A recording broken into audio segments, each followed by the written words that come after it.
In a tense courtroom, a young girl named Sophie was asked a question that would change her life forever. As her tiny voice filled the courtroom, her answer hung in the air, casting doubt on her father's fate and leaving everyone in suspense about the truth she would tell. She told them off that fateful day with as much detail as she could muster. Though only a child, she remembered it vividly. This might just change the whole course of this trial. Her father and mother both looked too shocked to speak, but other people had started an uproar at the revelation. What had Sophie said? Why had it started an uproar amongst the crowd? And most importantly, how would it impact her father's trial? But before we start, smash the like button and make sure to subscribe if you haven't, and hit that notification bell so that you won't miss any new stories. Anderson had heard rumors about multiple local corporations laying people off.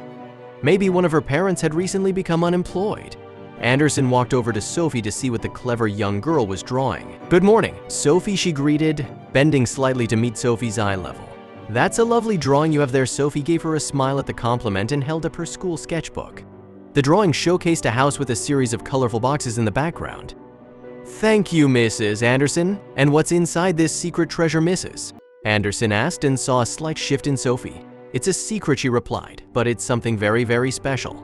People try to take it all the time," Sophie said. She didn't quite comprehend what she saw at home with her age. Mrs. Anderson had to pry to find out, but had to do it with care. The weight of Sophie's words hung heavy in the air. Mrs. Anderson found herself torn between two conflicting emotions: a desire to protect Sophie's innocence and the nagging worry that something sinister was happening. Trying to take it all the time was particularly unsettling for Mrs. Anderson.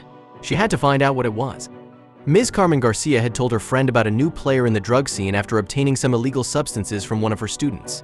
It had brought her great worry, and in turn, Mrs. Anderson couldn't shake the gnawing feeling about Sophie's dad and his stress.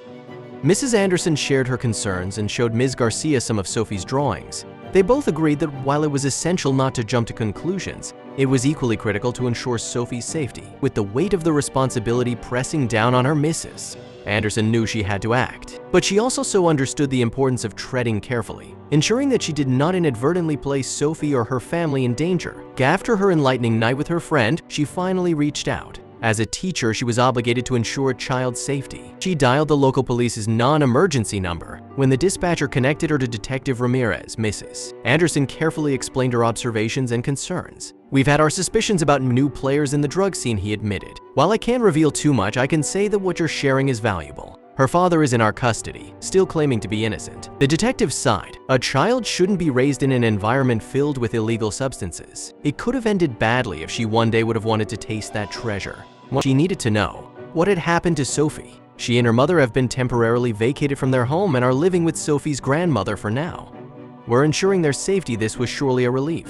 Anderson's classroom was usually a place of learning and vibrant discussions. One afternoon, Anderson gently approached Sophie, offering her a comforting smile.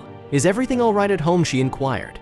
Sophie looked up, her eyes brimming with uncertainty. Anderson's heart sank, sensing the depth of the storm that engulfed this child's world. As days turned into weeks, a sense of urgency set in. The staff knew they had to dig deeper, fearing what secrets the Palmer household might hold. Palmer's world was shrouded in gray. Tears trickled down her face as she held a family photo close to her heart. The weight of her husband's arrest and the secrets of their home were burdens too heavy to bear alone. A mother's strength tested by storms she never saw coming. Key witnesses were contacted and testimonies recorded. The day of the preliminary hearing dawned, and as the courthouse doors swung open, reporters and curious onlookers tried to gauge their emotions, but the family presented an unwavering front. Palmer held Sophie close, whispering words of strength.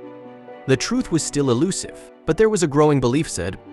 A heavy silence enveloped the courtroom. Their words, filled with nuances and mixed emotions, added layers to an already intricate case. The weight of the testimonies was undeniable, leaving all present with much to ponder.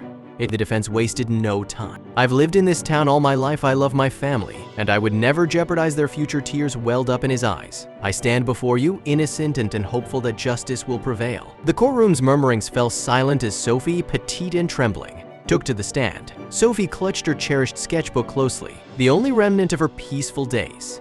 The judge, understanding her vulnerability, spoke softly, assuring her that it was safe to speak her truth. "Can you explain the meaning behind these sketches, Sophie?" they asked. Tears glistened in Sophie's eyes as she continued. "The treasure is jewelry. Old, beautiful jewelry. Mommy said it belonged to our family for generations. Daddy didn't know," Sophie stated firmly. "Mommy said it was our little secret, that it would help us get by. Daddy isn't a criminal," Sophie implored, hoping her words would vindicate him. Mrs. Palmer stood, her face pale but determined. "Sophie is right," she confessed, tears streaming down. "The jewelry was my great-grandmother's. I thought selling it would tide us over our financial woes. I never wanted this to escalate." Her regret was palpable, her voice a mix of sorrow and guilt. When they returned, the foreperson stood and spoke with clarity. Not guilty on all counts, the room erupted in a mix of relief and joy, with some even breaking into tears. The moment Mr. Palmer was declared free, Sophie sprinted into his arms, their bond stronger than ever. Palmer joined, their family now complete and stronger after enduring such an ordeal. Later, Mrs. Anderson sat in her classroom, introspecting. She recognized her inadvertent role in sparking the investigation, but also realized she had acted in Sophie's best interest. Residents acknowledged their hasty judgments, committing to support and uplift one another. The story of the Palmers, rather than being a dark chapter, became a catalyst for change, turning a community towards love, empathy, and solidarity.